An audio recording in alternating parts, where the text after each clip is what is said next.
দুবাইতে ইনভেস্ট করার জন্য অনেক অপরচুনিটি রয়েছে, but sea facing water front land হচ্ছে অনেক লিমিটেড। তার কারণ হচ্ছে দুবাইয়ের coastline only 72 kilometre. So sea facing প্রজেক্টগুলো সবসময় হাই প্রাইস অ্যাপ্রিসিয়েট করে।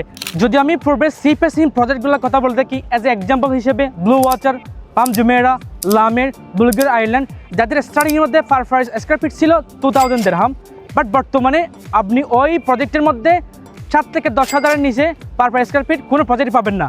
ঠিক এখন আমি দাঁড়িয়ে আছি তেমন একটি সি ফেসিং লোকেশনে, যার পাশে হচ্ছে দুবাই মেরিটাইম সিটি, যেখানে পূর্বে কিছু প্রজেক্ট লঞ্চ হয়েছিল। তার প্রাইস ছিল 1800 থেকে 2200-এর মধ্যে পার স্কয়ার ফিট, বাট বর্তমানে আপনি ওই প্রাইসে কোনো কিছু পাবেন না। এই লোকেশনে আমি আপনাদের দিতে পারি starting from 2600 per square feet. আর কানেক্টিভিটি হচ্ছে দুবাই ইন্টারন্যাশনাল এয়ারপোর্ট থেকে only just 50 minute, Dubai downtown থেকে 10 to 50 মিনিট। আর এই প্রজেক্টের মধ্যে আপনি পেয়ে যাচ্ছেন লট অফ এমিনিটিস।